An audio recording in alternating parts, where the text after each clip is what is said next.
布好，各位师兄好。非常高兴在这里跟大家一起探讨佛学的问题。墨学有一个问题呢，想请教堪布，就是在生活当中，特别是在工作环境当中，可以深切的感受到周围充斥着一种呃这个追求更高、更快、更强，就是压力非常大的那种。你一定要争取，你一定要追求，然后才能得到结果的这样的一个氛围。其实，弟子也有一种习惯，就是说，你想做好这件事情，然后必须得全身心的去投入，否则的话也完不成。但是每次事后想起来的时候，凡是能想的时候呢，想起来的时候会发现，就这个事情整个的过程当中，实际上，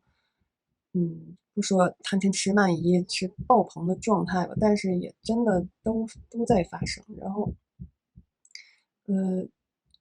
每次这个时候呢，我也在想，这个事情其实真的有那么必要，就是全身心的去投入去完成吗？他有的时候其实，呃，在造作恶业，我真的有这种感觉。然后呢，我认为的修行人应该有的那种清净啊、无为啊、洒脱呀、自在呀，还有与世无争、与人无求的那个感觉，就完全没有。就是跟世间法就是完完整整的就跑没影儿了，然后也提不起那个觉知。嗯，有的时候呢能想起来，大多数的时候也就那么样过去了。然后，嗯，弟子呢就想问一下，其实这种要争取啊，要追求结果，急于追求结果呀，然后解决问题啊这种状态，仔细想，我认为它其实是严重的执为实有的一种状态。那这个，它到底跟佛法有没有究竟是不是相违背呢？然后就是另一个问题是，弟子也想请教堪布有没有什么小窍门儿、好方法，然后能够提起觉知，改善弟子这种佛法与生活严重脱节的这种状态呢？这个就是墨学的问题，感恩堪布，谢谢堪布。好的，那个，我们在修行的过程当中啊，有时候你说这个工作的状态当中的时候休息，其实是这样的啊，我明白你的意思啊，其实就是我们经常呢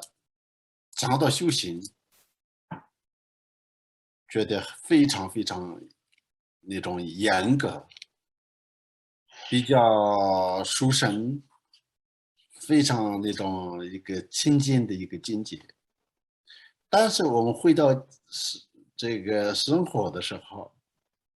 这是一个很复杂，而且又充满各种各样的这种烦恼的一个穴洞一样，就是这样的一个地方。所以这两个你觉得有一个天堂和地狱一样的差异啊？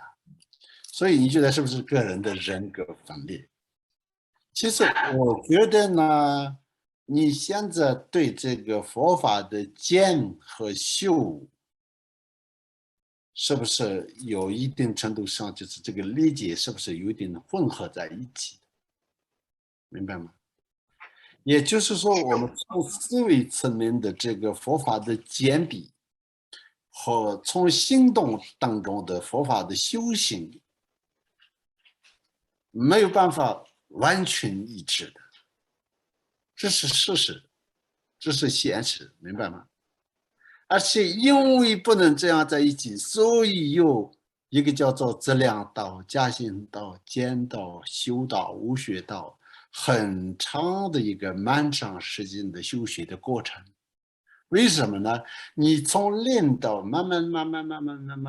你增加、增长、成长的一个过程的一个描述。所以，比如说你在生活当中，有时候你的这个修行，当然你真的非常需要在乎你的修行佛法是不是这多少，是不是在你的生活是不是能连在一起，是不是已经脱离了生活，这个事情你要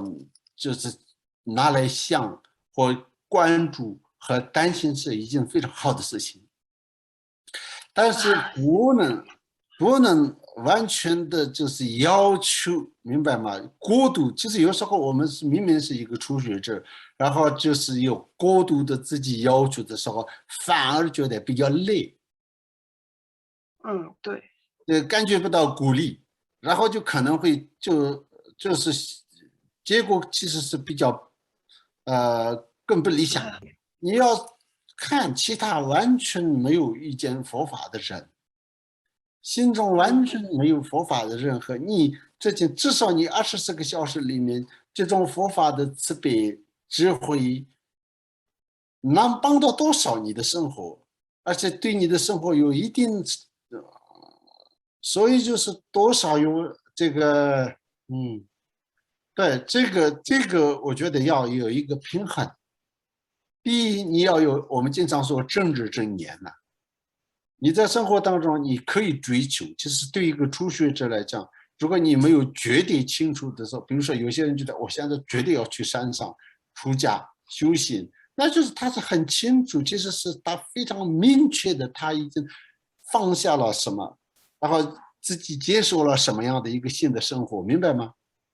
如果明白。不是这样的，一般的一个公司里面的话，你自己要做好自己的本分，你自己要争取你的权益。其实这个和佛法是不冲突的，基础上，从基础上，你其实是你觉得冲突，你又不敢想，觉得冲突了佛法，又不能放下，那两个都做不好啊。是，就一直这个问题就是蛮困扰的，就是觉得，到底是追好还是不追好呢？然后那个大家都是那样的，然后我是这样的，然后我个人觉得是你可以追，但是呢，尤其是大乘佛法，绝对没有说是不能追啊。追的时候，你要有一个自己的一个态度。第一个，你心里呢，尽量不要有那种贪嗔痴嗔恨呐，一个害他的这种一个比较负面的，就是不正当的、不道德的、不合理的，你明白吗？就是要合理的去争取，然后对对对，也是要这做一下就是合理心灵的这件事。调整。对，合理这件事情呢，本来就是佛法和实践法的这个一个桥梁。哦，那我大概明白一点。这是真的啊，是这样的，这个就是合理的范围，绝对要追求，不然的话呢，你都做不好的，反而觉得修行让你失败，或者别人看起来他的修行者这样的态度看待生活，好像是，其实是也觉得是很被动。不合理，对，没有用，明白吗？但是另外一个呢，你追求的东西，因为很多时候计划呢赶不上变化的。这种有时候你的理想和实际得到的有很大的落差的。这种情况下，你能够控制住自己的情绪，能够放得下，你能够有能力这个用智慧和这个一个态度来这个树立自己。会这个是他的佛法的一个你的生活当中最重要的你的这个武器啊。也是那要分时候和那个时间长和地点去使用的，也不是说什么时候都要用，是这个意思。对对对对对，当然什那么我明白。时候都要用的话呢，你要用的都要有限制性的，肯定是这样的，就像一个工具一样。也就是说，实际上是要我们提起那个正知正念的那个感觉，实际上有的时候不必要的时候，你也不用刻意的去强加一个东西在身上，然后就是在我们需要的时候，比方说那个我这个心理情绪，我这个坎儿过不去了，然后那个这个时候是真正发挥这个佛法的作用的时候，其他的时候就不要滥用了，是这样对对吗？对对对。我的另一个问题是说，那个堪布有没有什么好的那个小窍门、小方法呀，让我们能够那个，那后面这个也不存在这个问题了，是吗？也不需对，要不时时刻存在了。刻的都那对个强加一个那个其他的那个多余的那个东西，只有在那个需要的时候，它能出现就可以，是吗？对对对哦，对。那我明白了，感恩堪布，谢谢堪布。这是我能给的建议啊，不知道就是对你有没有帮助？反正就是这样。非常有帮助，感恩感恩感谢。